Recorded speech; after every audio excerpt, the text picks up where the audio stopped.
નમસ્કાર મિત્રો, તમે જોઈ રહ્યા છો જન્મભૂમિ ન્યૂઝ અને હું છું જગદીશ વૈષ્ણવ।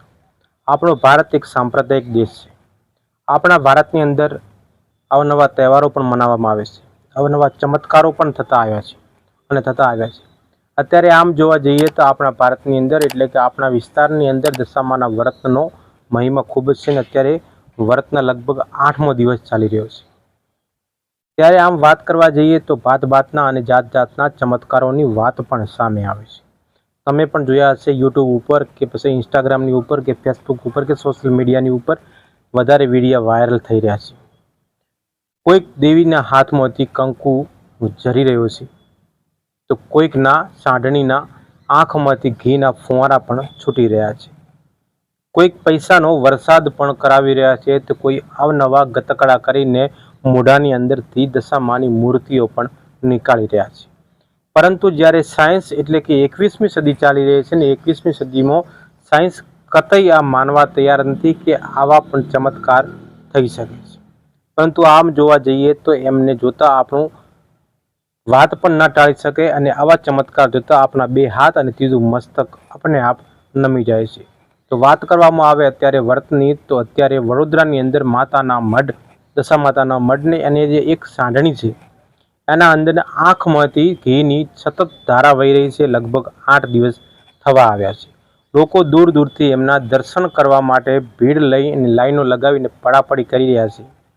1-2 કિલો ઘી હોય તો સમજમાં આવે છે, પરંતુ નીચે થાળ પાથરેલા છે અને થાળ પણ પૂરા ઘીથી લબાલબ ભરવામાં આવ્યા છે।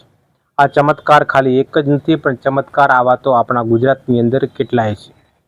તો આ ચમત્કારને જોઈને અમુક ધર્મ વિરોધીઓ એવા પણ કહે છે કે જ્યારે લોકોની જરૂરિયાત પૈસા છે તો પછી કંકુને, અબીલ ને ગુલાલ શા માટે? એમના હાથમાંથી કંકુ જ વરવું જોઈએ એવું નહીં, પણ પૈસા પણ નીકળવા જોઈએ।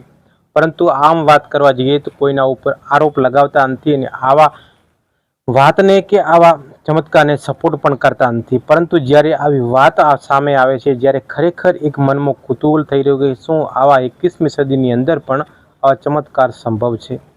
તમે પણ વિડીયો જોયા હશે, અત્યારે મેં પણ વિડીયો જોયા છે। સૌથી પહેલાં કે એમના હાથમાંથી 1, 2, 3, 4 ગ્રામ કંકુ હોય તો સમજમાં આવે છે, પરંતુ એમના ઢગલાબંધ કંકુઓ જાણે છે વરસી રહ્યા હોય એવા પણ ચમત્કારના દાખલા ખૂબ જ જોયા છે। તો તમે પણ મિત્રો વિચારો શકો કે આ સાંઢણીના આંખમાંથી લગાતાર અત્યારે 8 દિવસ થવા આવ્યા છે, છતાં પણ એમના આંખમાંથી થાળ ભરેલા ઘીના સેમ્પલ તમે જોઈ શકો છો।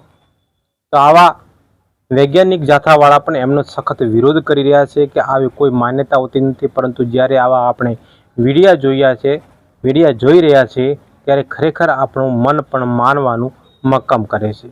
આમાં અંધશ્રદ્ધા કે શ્રદ્ધા કેટલી છે એ ખબર નથી, પરંતુ આવા વિડીયા જોતા અંધશ્રદ્ધાનો ફેલાવો ખૂબ જ થઈ રહ્યો છે। તમે પણ વિચાર કરતા હશો, અત્યારે પણ તમારા વિસ્તારની અંદર આવા પણ ચમત્કારો થઈ રહ્યા છે, કેમ કે આ ચમત્કારો એ ખરેખર વિજ્ઞાનને પણ ચેલેન્જ આપી રહ્યા છે કે અત્યારે 21મી સદીની યુગમાં પણ શું આ ખરેખર ચમત્કાર હકીકત બની શકે છે?